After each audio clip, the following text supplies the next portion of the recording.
Bonjour à tous. Aujourd'hui, je voudrais vous présenter un tableau de Gustave Courbet qui s'appelle L'atelier du peintre. Avant tout, il faudrait dire que le titre complet de cette œuvre est Allégorie réelle déterminant en phase de cette année de ma vie artistique et morale, et il était réalisé environ en 1854-55. En outre, il appartient au courant artistique du réalisme. Il s'agit d'une peinture assez grande qu'on peut admirer au musée d'Orsay à Paris, et qui était réalisée à travers la technique d'huile sur toile.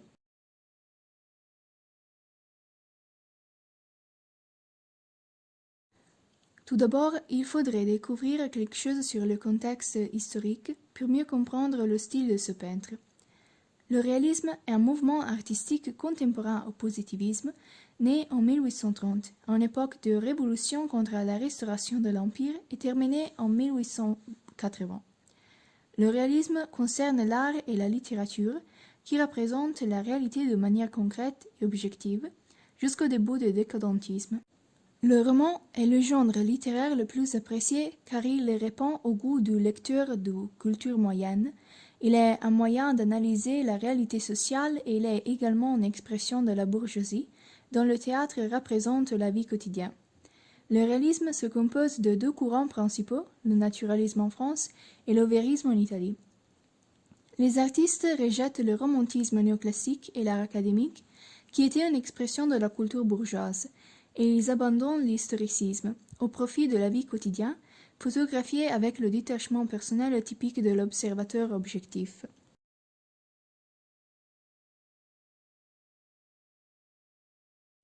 Maintenant, je voudrais vous présenter ce peintre.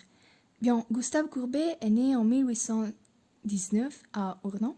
Issu d'une famille de propriétaires terriens, il développe très vite des capacités artistiques qui le mènent à rejoindre le Collège royal de Besançon dans la section Beaux-Arts.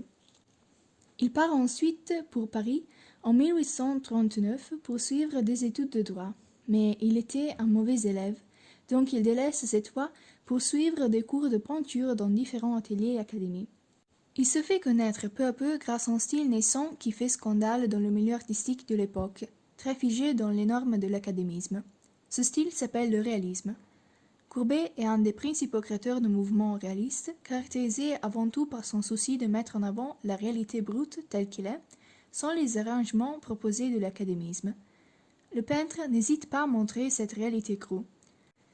Pour bien manifester son opinion, il décide d'afficher sa vision du monde, ainsi que sa place d'artiste dans la société, dans cette immense toile, l'atelier du peintre.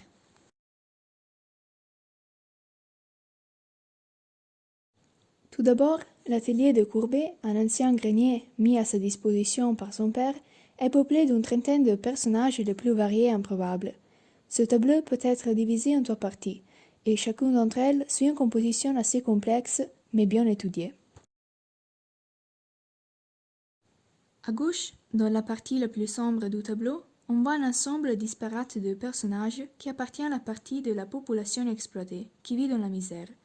On peut les appeler les gens qui vivent de la mort, c'est-à-dire tous ceux qui préfèrent se réfugier dans des biens matériels, des passions ou une foi dogmatique plutôt que faire face à leurs conditions tragiques. Il s'agit des présences allégoriques. Par exemple, le rabbin est en référence à l'aveuglement de la religion et à la marginalisation des juifs. Le braconnier avec ses chiens est un symbole de loisir. Il regarde une guitare, un chapeau à plumes et un poignard posé au sol, qui sont des allusions à un romantisme désormais fané. Puis, il y a une prostituée qui est une personnification du vice et de la dégradation morale. Le marchand, au contraire, une métaphore de l'avarice et de la cupidité humaine. Et le pauvre roturier qui allaite son enfant est une allusion à la crise économique et à la misère.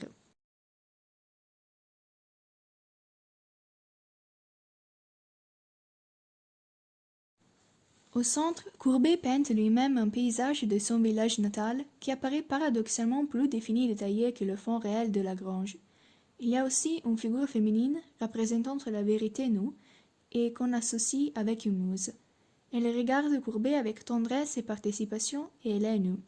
Courbet, tout en faisant une réflexion méditée sur les archétypes classiques, met en évidence les côtés les moins attrayants d'une manière objective et véridique. On peut également noter que la femme, à cause d'un sens de pudeur, se couvre partiellement d'un voile et à ses pieds on trouve un tissu jeté au sol. Ce sont deux allusions évidentes au thème du dévoilement de la vérité.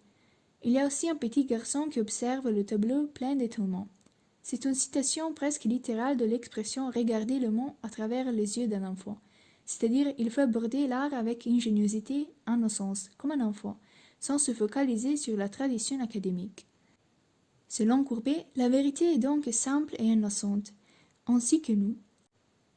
Derrière la toile de Courbet, enveloppée d'ombre, il y a un mannequin qui était probablement utilisé par le peintre pour peindre la crucifixion ou le Saint Sébastien. C'est un détail qui stigmatise l'art académique, jugé négativement par l'artiste. À côté de lui, on trouve enfin un grain sur un journal, traduction en peinture d'une célèbre citation du philosophe anarchiste Proudhon, ami de Courbet, c'est-à-dire « les journaux sont le cimetière des idées ».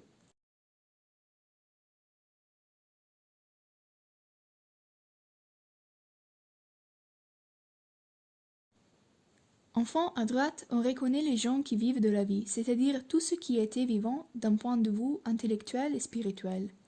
Au premier plan, il y a deux visiteurs qui sont des personnifications de la mondanité et du bon goût. Près de la fenêtre, il y a un couple d'amoureux immergés dans leur idylle amoureuse, représentant l'universalité de leur amour. Ils s'embrassent librement en public sans aucune gêne ou honte qui marquait la société très prude de ce siècle. L'enfant qui peint couché sur le sol est métaphore de l'apprentissage et d'une approche véridique et inconditionnée de l'art. On reconnaît entre autres personnages les amis de Courbet et les professionnels du monde de l'art, c'est-à-dire le poète Baudelaire, absorbé par la lecture d'un livre, qui est un symbole de la poésie, Champfleury, fondateur du réalisme en littérature, Alfred Bruyat, un collectionneur d'art ainsi qu'un fidèle client de Courbet, rendu immédiatement identifiable par sa barbe, le philosophe Proudhon, représenté en position frontale, et Promaillet, pris à jouer du violon, qui est une allusion évidente à la musique.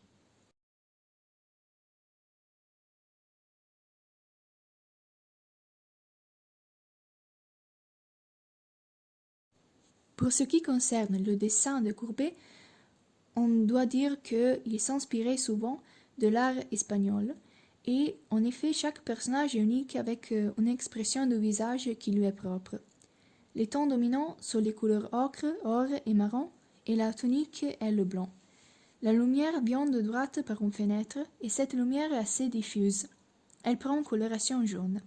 Le tableau reste cependant assez sombre, cela vient sûrement du fait que Courbet avait l'habitude de peindre ses toiles noires pour revenir petit à petit vers les tons plus clairs. Au centre, Courbet, sa muse et l'enfant sont mieux éclairés. En outre, le tableau est chargé d'une atmosphère mystérieuse qui donne amplement d'espace aux allégories et aux symboles. En effet, l'utilisation de symboles montre son intelligence. L'atelier de Courbet a en outre une forte valeur emblématique parce que c'est une œuvre moderne et révolutionnaire. Ce tableau est considéré comme un grand modèle artistique représentant non seulement l'œuvre de Courbet, mais aussi le réalisme entier. On peut marquer le désir et le pouvoir de protéger la forme et la couleur des choses contre la déchéance, ce qui valut à Courbet d'être classé comme réaliste. Les interprétations de ce tableau restent multiples, étant donné qu'on peut compter 3 niveaux de lecture. Le tableau de genre avec le portrait de groupe, le paysage et le nous, les personnifications et les allégories.